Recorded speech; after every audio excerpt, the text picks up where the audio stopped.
Hello बच्चों, कैसे हो आप सब लोग। आई होप आप सभी अच्छे हैं और अच्छे तरीके से अपने प्रिपरेशन कर रहे हैं। तो आपने सबसे पहले स्टार्ट की है IUPAC नोमेनक्लेचर। अभी तक IUPAC नोमेनक्लेचर के 10 लेक्चर आपके पास आ चुके हैं। ये लेक्चर नंबर 11 और इसमें अपने बात करेंगे IUPAC नेमिंग के बारे में। अभी तक आपने बहुत बेसिक चीजें पढ़ी है, कुछ रूल भी मैंने पढ़ाए हैं। अब क्या होगा, अब से जितना भी आगे पढ़ाएंगे वो IUPAC नेमिंग को कंप्लीट लेके चलेंगे, क्योंकि अभी तक हमने किसकी बात नहीं की थी, सफिक्स टू की बात नहीं की थी कहीं पे भी। अब अपने सफिक्स टू की भी बात करेंगे। तो अपने अभी तक दो रूल अपने, सबसे पहले मैंने कहा किसी भी ऑर्गेनिक कंपाउंड का IUPAC नाम लिखना है तो उसके लिए दो रूल आपको पता होने चाहिए। कौन कौन से? पहला तो मैंने बताया कि IUPAC नाम लिखते कैसे हैं, और दूसरा मैंने कहा कि नंबरिंग कैसे करते हैं। पहला मैंने बोला क्या, IUPAC नाम लिखते कैसे हैं, उसके लिए सबसे पहले प्रीफिक्स को लिखते हैं, फिर वर्ड रूट को लिखते हैं, फिर सफिक्स 1 को लिखते हैं, फिर सफिक्स 2 को लिखते हैं। ये चीज मैंने लिखा, देखो मैंने पहला रूल दोबारा यहाँ पे लिखा है कि सबसे पहले प्रीफिक्स को लिखेंगे, फिर वर्ड रूट को लिखेंगे, फिर सफिक्स 1 को लिखेंगे और फिर बेटा सफिक्स 2 को लिखेंगे। समझ में आई बात? सबसे पहले प्रीफिक्स को लिखेंगे यानी ब्रांच को लिखेंगे, फिर वर्ड रूट को लिखेंगे, फिर सफिक्स 1 को लिखेंगे और फिर बेटा किसको लिखेंगे, सफिक्स 2 को लिखेंगे। अभी तक मैंने इतना बताया। उसके बाद मैंने रूल नंबर 2 बोला। मैंने रूल नंबर 2 ये बोला कि देखो IUPAC नाम लिखते कैसे, ये अपने मैंने बता दिया। फिर मैंने कहा कि IUPAC नाम लिखने की नंबरिंग करनी होगी, और नंबरिंग किस हिसाब से करेंगे, प्रायोरिटी ऑर्डर के हिसाब से। कि सबसे पहले देखो कि प्रिंसिपल फंक्शनल ग्रुप है क्या, फिर उसके बाद में मल्टीपल बॉन्ड देख लो, फिर नंबर ऑफ कार्बन एटम देख लो, फिर मैक्सिमम नंबर ऑफ सब्स्टिट्यूएंट देख लो, फिर क्या देख लो, लोवेस्ट लोकेंट रूल देख लो, फिर लास्ट में अल्फाबेटिकल ऑर्डर देख लो। ये चीज मैंने बताई, ये रूल नंबर 2 मैंने बता दिया। अब मैंने अपने अभी तक जितने भी एग्जांपल करे हैं उसमें कहीं पे भी सफिक्स 2 की बात नहीं की। और मैंने जब लिखाया था रूल नंबर 1 तो मैंने ये बोला कि सफिक्स 2 यानी फंक्शनल ग्रुप होगा ना, उसके लिए फंक्शनल ग्रुप के लिए सफिक्स 2 यूज करेंगे। अब क्या होगा कि फंक्शनल ग्रुप, जैसे मैंने बोल दिया कि एल्कोहल है, मैंने बोला कि फंक्शनल ग्रुप एल्कोहल है, उसके लिए सफिक्स 2 क्या यूज करेंगे, जैसे ओल यूज करते हैं। तो मैंने कहा कि जब फंक्शनल ग्रुप होगा तो उसके हिसाब से पर आपने क्या लिखेंगे, प्रायोरिटी ऑर्डर लिखेंगे। अब ये जो प्रायोरिटी ऑर्डर है इसमें ये सबसे मतलब टॉप से बॉटम यानी सबसे ज्यादा प्रायोरिटी किसको देंगे और सबसे कम प्रायोरिटी किसको देंगे, उस हिसाब से मैंने ये ऑर्डर लिखा है। ठीक है ना? सबसे ज्यादा प्रायोरिटी किसको देंगे और सबसे कम प्रायोरिटी किसको देंगे, यानी सबसे ताकतवर कौन है और सबसे कमजोर कौन है। समझ में ना बात? सबसे ताकतवर कौन है और सबसे कमजोर कौन है, उस हिसाब से मैंने ये ऑर्डर लिखा है। यानी प्रायोरिटी के हिसाब से मैंने क्या लिखा है, ये ऑर्डर लिखना है। या सबसे ज्यादा प्रायोरिटी किसको दूंगा, सबसे कम प्रायोरिटी किसको दूंगा, उस हिसाब से मैंने ये ऑर्डर लिखा है। यानी अगर फंक्शनल ग्रुप कार्बोक्सिलिक एसिड हो, अगर फंक्शनल ग्रुप बेटा कार्बोक्सिलिक एसिड हो तो अपने सफिक्स 2 क्या यूज करेंगे, उसके लिए ओइक एसिड यूज करेंगे। यानी सफिक्स क्या लिखा हो, यानी फंक्शनल ग्रुप अगर कार्बन किसी भी इन ऑर्गेनिक कंपाउंड के अंदर, किसी भी ऑर्गेनिक कंपाउंड के अंदर अगर फंक्शनल ग्रुप क्या हो जाए, कार्बोक्सिलिक एसिड हो, तो उसके लिए अपने सफिक्स 2 यूज क्या करेंगे बेटा, ओइक एसिड यूज करेंगे। अगर सल्फोनिक एसिड हो तो उसके लिए बेटा सफिक्स 2 सल्फोनिक एसिड यूज करेंगे। एनहाइड्राइड के लिए ओइक एनहाइड्राइड यूज करेंगे बेटा। एस्टर के लिए O8 यूज करेंगे बेटा। एसिड क्लोराइड के लिए क्या यूज करूंगा, ऑयल क्लोराइड यूज करूंगा। एसिड एमाइड के लिए क्या यूज करूंगा, एमाइड यूज करूंगा बेटा। साइनाइड के लिए क्या यूज करूंगा, नाइट्राइल यूज करूंगा बेटा। आइसोसाइनाइड के लिए आइसोनाइट्राइल यूज करूंगा बेटा। एल्डिहाइड के लिए एल यूज करूंगा बेटा। कीटोन के लिए सफिक्स 2 क्या यूज करता हूं बेटा, ओन यूज करता हूं बेटा। एल्कोहल के लिए ओल यूज करूंगा बेटा। थायोल के लिए थायोल यूज करूंगा बेटा। और एमीन के लिए क्या यूज करते हैं बेटा, एमीन ही यूज करते हैं। ये यानी फंक्शनल ग्रुप हो किसी भी ऑर्गेनिक कंपाउंड में, उसमें सफिक्स 2 क्या लिखेंगे, उसके लिए ये उसकी प्रायोरिटी के हिसाब से टेबल लिखी हुई है। ये आपको याद रहनी चाहिए। आपके दिमाग में कभी भी आपको किसी भी ऑर्गेनिक कंपाउंड का नाम लिखना हो तो उसको उस टाइम आपको ये टेबल याद रहनी चाहिए।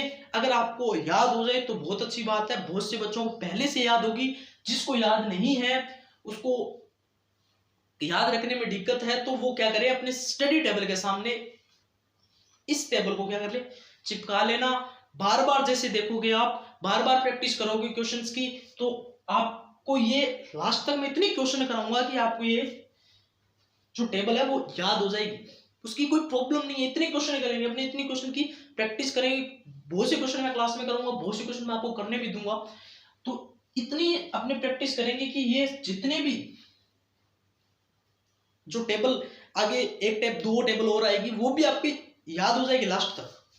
जब अपना आईयूपीएससी खत्म होगा तो आपको सारी आईयूपीएससी की टेबल याद होगी, ठीक है ना, आप उंगलियों पे बता दोगे। समझ में आई ना बात? तो आपको क्या करना है, सबसे पहले इसको नोट करना है।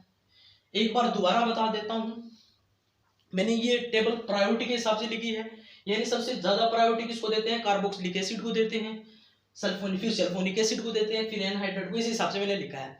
आपको क्या याद करना है कि फंक्शनल ग्रुप अगर कार्बोक्सिलिक एसिड हो तो उसके लिए सफिक्स टू क्या यूज करता हूं, ओइक एसिड। सल्फोनिक एसिड हो उसके लिए suffix to sulphonic acid use करता हूं। एनहाइड्राइड हो उसके लिए क्या यूज करता हूं, ओइक एनहाइड्राइड। एस्टर हो तो ओएट, एसिड क्लोराइड हो तो ऑयल क्लोराइड, एसिड एमाइड हो तो एमाइड, साइनाइड हो उसके लिए नाइट्राइल, आइसोसाइनाइड के लिए बेटा आइसोनाइट्राइल सफिक्स टू, एल्डिहाइड के लिए एल, कीटोन के लिए बेटा सफिक्स टू यूज करता हूं ऑन, अल्कोहल के लिए ओल, थायोल के लिए बेटा थायोल, और एमीन के लिए बेटा एमीन। चाहे 1 डिग्री एमीन हो, चाहे 2 डिग्री एमीन हो, चाहे 3 डिग्री एमीन हो, ठीक है, उस सभी के लिए यूज करूंगा सफिक्स टू एमीन ही यूज करूंगा। आपको ये टेबल पहले नोट करनी है, फिर अपने एग्जांपल्स पे चलते हैं। पहले ये टेबल आपको नोट करनी है, आप नोट कर ले जल्दी से।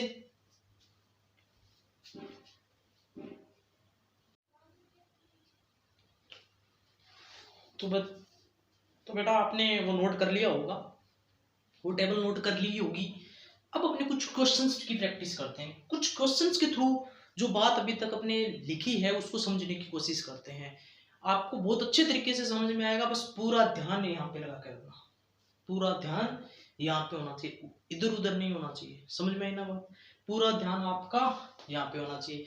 तो अपने क्वेश्चन की प्रैक्टिस करते हैं। तो सबसे पहले क्वेश्चन देखते हैं। तो मैंने पहले आपको 2 रूल पता होने चाहिए, 2 रूल आपको याद होने चाहिए। कौन कौन से? पहले तो मैंने बताया कि किसी भी ऑर्गेनिक कंपाउंड का आईयूपीएसी नाम लिखते कैसे, यानी सबसे पहले प्रीफिक्स को लिखेंगे, फिर वर्ड रूट को लिखेंगे, फिर सफिक्स 1 को लिखेंगे, फिर सफिक्स 2 को लिखेंगे। फिर मैंने एक प्रायोरिटी ऑर्डर बताया आपको, कौन सा, कि सबसे पहले प्रिंसिपल फंक्शन नंबरिंग करनी हो, सबसे पहले प्रिंसिपल फंक्शनल ग्रुप को देखो, फिर मल्टीपल बॉन्ड को देखो, फिर नंबर ऑफ कार्बन एटम को देखो, फिर मैक्सिमम नंबर ऑफ सब्स्टिट्यूएंट को देखो, फिर बेटा लोएस्ट लोकेंट रूल को देखो, और लास्ट में अल्फाबेटिकल ऑर्डर को देखो। ये बात बताई। उसके बाद में मैंने एक टेबल आपको बनवाई, वो भी आपको अच्छी तरीके से याद कर लोगे आप, ठीक है ना। तो अब कुछ क्वेश्चन की प्रैक्टिस करते हैं, चलो कुछ क्वेश्चन करते हैं, ठीक है ना। तो अब जो 1 नंबर क्वेश्चन है उसको देखते हैं। बेटा 1 नंबर क्वेश्चन को देखते हैं। तो मैंने सबसे पहले क्या बोला, सबसे पहले अपने को प्रायोरिटी नंबरिंग करने के लिए अपने किसको यूज करेंगे, प्रायोरिटी ऑर्डर को। तो सबसे पहले देखो कि प्रिंसिपल फंक्शनल ग्रुप है क्या।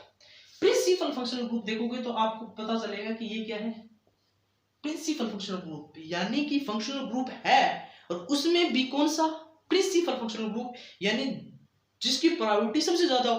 पर इसमें तो क्या है, एक ही फंक्शनल ग्रुप है तो उसकी प्रायोरिटी होगी, प्रिंसिपल फंक्शनल ग्रुप है ना, तो उसको अगर कार्बन युक्त, ये पॉइंट आप लिख लेना, अगर कार्बन युक्त यानी ऐसा फंक्शनल ग्रुप जिसमें कार्बन एटम हो, कार्बन हो, ठीक है ना, उसको चेन में इंक्लूड करते हैं, ठीक है ना।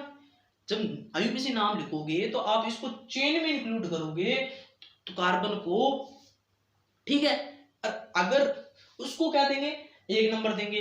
अगर ऐसा फंक्शनल ग्रुप जिसमें कार्बन नहीं है और वो चेन से बाहर है तो उसको क्या करोगे, सबसे कम नंबर मिलना चाहिए, नंबरिंग के हिसाब से उसको सबसे पहले नंबर मिलना चाहिए। यानी प्रायोरिटी ऑर्डर का मतलब यही होता है कि सबसे पहले किसको देखो, प्रिंसिपल फंक्शनल ग्रुप को देखो। प्रिंसिपल फंक्शनल ग्रुप को आपको याद रखना, प्रिंसिपल फंक्शनल ग्रुप को नंबर कम मिलना चाहिए, ठीक है ना। अब इसमें देखो प्रिंसिपल फंक्शनल ग्रुप COOH और ये कार्बन युक्त है तो इसको 1 नंबर दे दो, इसको 2 नंबर दे दो, इसको 3 नंबर दे दो और 4 नंबर दे दो।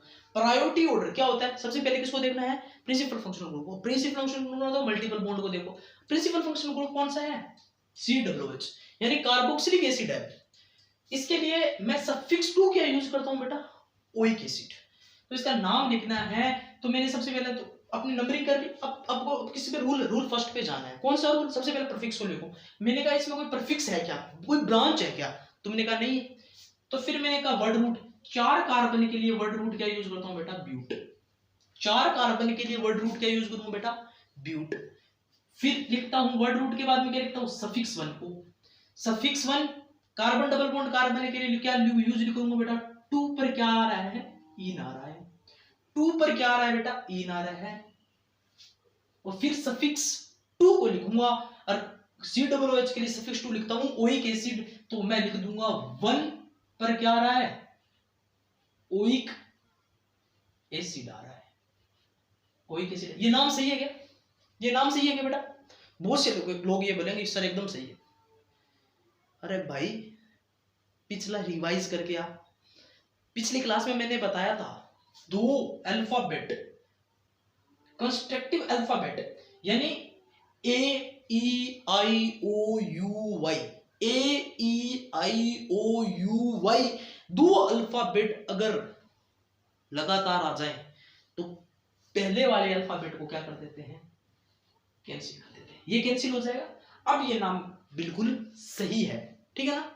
दूसरा क्वेश्चन करते हैं, क्वेश्चन नंबर 2 करते हैं। इसका यूपीएससी नेम अपने देखते हैं। तो वही सबसे पहले ये देखो क्या प्रिंसिपल फंक्शनल ग्रुप को क्या मिलना चाहिए? सबसे कम नंबर मिलना चाहिए। प्रिंसिपल फंक्शनल ग्रुप कौन सा है? COOH है। ये NO2 फंक्शनल ग्रुप है क्या? नहीं नहीं नहीं, NO2 फंक्शनल ग्रुप नहीं है, ब्रांच है। ये ब्रांच है, ये भी ब्रांच है, ये भी ब्रांच है। अब देखो कि प्रिंसिपल फंक्शन को नंबर कम मिले तो इसको 1 नंबर दे दो, इसको 2, इसको 3, इसको 4, इसको 5 और इसको 6, इसको 1, ये 2, ये 3, ये 4, ये 5, ये 6 नंबरिंग होगी। अब रूल फर्स्ट पे सबसे पहले किसको लिखो? प्रीफिक्स को लिखो यानी ब्रांच को लिखो। तो मैं क्या करूंगा? अब मैंने पिछली क्लास में बोला बहुत सारी ब्रांचें आ जाए यानी एक से ज्यादा ब्रांच आ जाए तो अल्फाबेटिकल ऑर्डर देखो, अल्फाबेटिकल ऑर्डर पर जाओ। मैंने कहा B पहले आता है या F पहले आता है या N पहले आता है? सबसे पहले आता है B। तो B सबसे पहले आता है तो क्या लिखूंगा मैं बेटा? 5 ब्रोमो। 5 पर क्या आ रहा है बेटा? ब्रोमो। फिर कौन आता है? F या N? फिर F आता है तो फिर मैं क्या लिखूंगा? 5 फ्लोरो। फिर क्या लिखूंगा बेटा? 5 फ्लोरो। फिर 2 पर क्या आ रहा है बेटा? नाइट्रो। तो 2 नाइट्रो। 2 पर क्या आना है? नाइट्रो। तो 2 पर नाइट्रो आ रहा है। मैंने क्या लिख दिया? प्रीफिक्स को लिख दिया। फिर वर्ड रूट लिखूंगा और 6 कार्बन के लिए वर्ड रूट क्या यूज करता हूं बेटा? हेक्स। तो यूज कर लूंगा हेक्स, ठीक है। फिर सफिक्स 1। अब मैं देखो कार्बन ट्रिपल बॉन्ड कार्बन है उसके लिए सफिक्स 1 याद यूज क्या करूंगा? 3 पर क्या आ रहा है बेटा? आई। 3 पर क्या आ रहा है बेटा? आई। फिर क्या लिखता हूं? सफिक्स 2 और COOH कार्बोक्सिलिक एसिड के लिए सफिक्स 2 यूज क्या करता हूं? Oic acid. तो क्या लिख दूंगा? 1 पे क्या आ रहा है बेटा? ओइक एसिड आ रहा है। 1 पर क्या आ रहा है बेटा? ओइक एसिड आ रहा है। 1 पे देखो बेटा क्या आ रहा है? ओइक एसिड आ रहा है। तो मैंने क्या कहा? ये देखो ये E और ये O 2 लगातार अल्फाबेट आ रहे हैं। AEIOUY, AEIOUY। अगर इनमें से 2 अल्फाबेट अगर लगातार आ जाए तो पहले वाले अल्फाबेट को क्या करते हैं बेटा? कैंसिल कर देते हैं। इसको कैंसिल कर देंगे, ये इसका यूपीएससी नेम हो जाएगा। अब आगे वाला क्वेश्चन करते हैं। अब एक चीज मैं आपको बता दूं, जैसे बहुत जगह ऐसा लिखा हुआ मिलेगा आपको ME, ये इसका मतलब होता है मिथाइल। आपको कहीं पे ET लिखा हुआ मिले, इसका मतलब होता है बेटा इथाइल। यार इसका मतलब होता है प्रोपाइल। ये मेरे 3 आपको याद रहना चाहिए। ME का मतलब इथाइल, ठीक है। ET का मतलब इथाइल, PR का मतलब प्रोपाइल, ये याद होना चाहिए। अब मैंने कहा कि इसका यूपीएससी नाम लिखना है तो सबसे पहले देखो कि प्रिंसिपल फंक्शनल ग्रुप कौन सा है। इस बार principal functional group carbon atom वाला नहीं है, ठीक है ना। तो उस principal functional group carbon atom वाला नहीं है तो अपने क्या करते हैं कि प्रिंसिपल फंक्शनल ग्रुप को कम नंबर मिलना चाहिए। प्रिंसिपल फंक्शनल ग्रुप को कम नंबर मिलना चाहिए तो ये हो जाएगा 1 नंबर, ये 2, ये 3, ये 4, ये 5 और ये 6। अब इसका यूपीएससी नाम लिख लेना।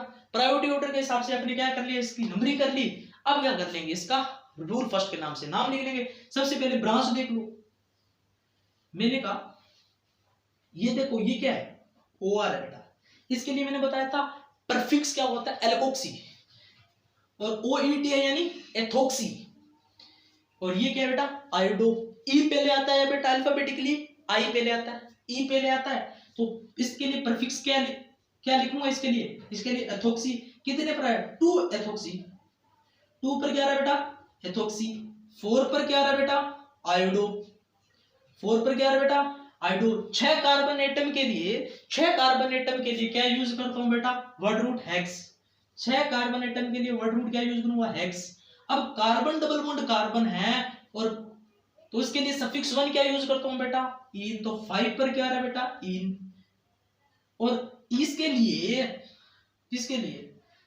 SO3H यानी सल्फोनिक एसिड के लिए सफिक्स 2 यूज क्या करता हूं बेटा सल्फोनिक एसिड ही, तो 1 पर क्या आ जाएगा बेटा सल्फोनिक एसिड आ जाएगा, सल्फोनिक एसिड आ जाएगा, सल्फोनिक एसिड आ जाएगा। अब ये नाम सही है, ये ई ड्रॉप नहीं करना इस बार, ठीक है ना, ये ई ड्रॉप नहीं करना है, इनमें से अल्फाबेट से लगाता है।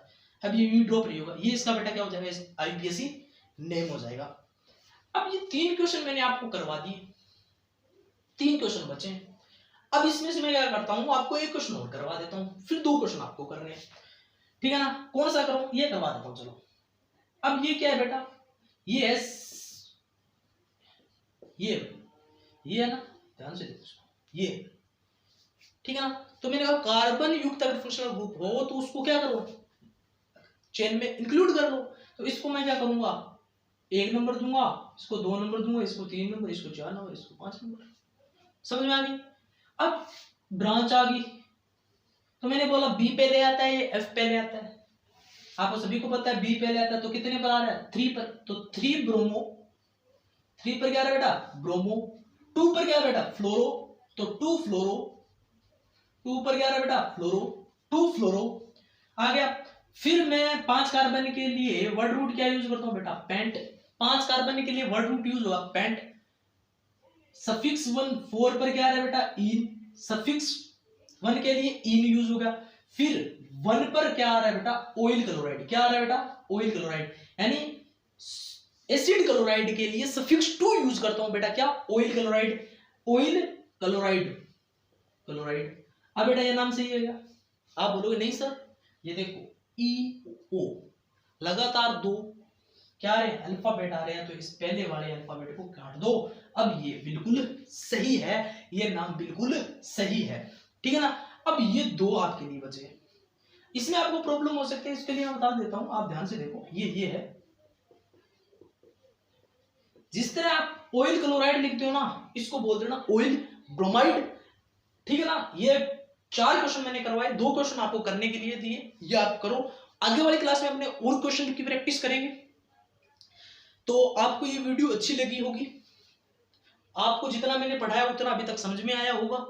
कहीं पे भी समझ में नहीं आया तो आप मेरे को कमेंट कर सकते हो, सर ये चीज समझ में नहीं आई दोबारा बताओ, मैं दोबारा बता दूंगा, ठीक है ना। पर आपको कोई भी कंफ्यूजन नहीं होना चाहिए, क्योंकि अपना लक्ष्य नीट 2024 के अंदर केमिस्ट्री के अंदर 180 आउट ऑफ 180 लाना है। अपने को 180 में से 180 नंबर चाहिए, अपने को केमिस्ट्री में 180 में से 180 नंबर चाहिए।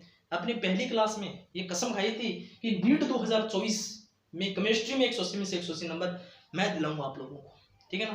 बस जितना मैं पढ़ाऊं उतना पढ़ते जाइएगा, ठीक है ना, और आप मेरा सपोर्ट करते जाइएगा, फिर अपने नीट 2024 में अपने को कोई रोक नहीं सकता। अपने डेफिनेटली नीट 2024 को फोड़ेंगे और केमिस्ट्री में 180 लाके दिखाएंगे। 180 में से 180 आते हैं, केमिस्ट्री में आते हैं। केमिस्ट्री बहुत प्यारा सब्जेक्ट है, उसमें भी ऑर्गेनिक केमिस्ट्री बहुत है प्यारा सब्जेक्ट है। तो आई होप आपको ये लेक्चर अच्छा लगा होगा, ये वीडियो अच्छी लगी होगी। अगर आप इस चैनल पर नए हैं तो प्लीज़ इस चैनल को सब्सक्राइब करना, प्लीज़ यार आप लोग मुझे सपोर्ट करो तो मैं आपके लिए मेहनत आगे कर पाऊँ। और इस वीडियो को लाइक करना, लाइक किए बिना मत जाना यार, ठीक है ना प्लीज़। और आपको जितने मैंने पढ़ाया है अभी तक, जितना पढ़ाया है उसमें कोई भी डाउट है तो प्लीज़ आप मेरे को कमेंट करना, मैं आपको सारे डाउट क्लियर करूँगा, ठीक है ना। तो आप इतना नोट कर लो, ये 2 क्वेश्चन आगे वाली क्लास में आप करके आना, ये 2 क्वेश्चन आगे वाली क्लास में आप करके आना। अब इस ये प्रीफिक्स है ना, पीएच है ना, आपको एक बात है, ये पीएच है ना, इसके लिए प्रीफिक्स एक तरीके की ब्रांच है, इसके लिए यूज मैंने पहली क्लास में बताया था, फिनाइल होता है बेटा फिनाइल। अब आप कर लोगे इसको, ठीक है। आई होप आपको ये लेक्चर अच्छा लगा होगा, अच्छा लगे तो लाइक करना, चैनल को सब्सक्राइब करना। थैंक यू, लिख लो इसको।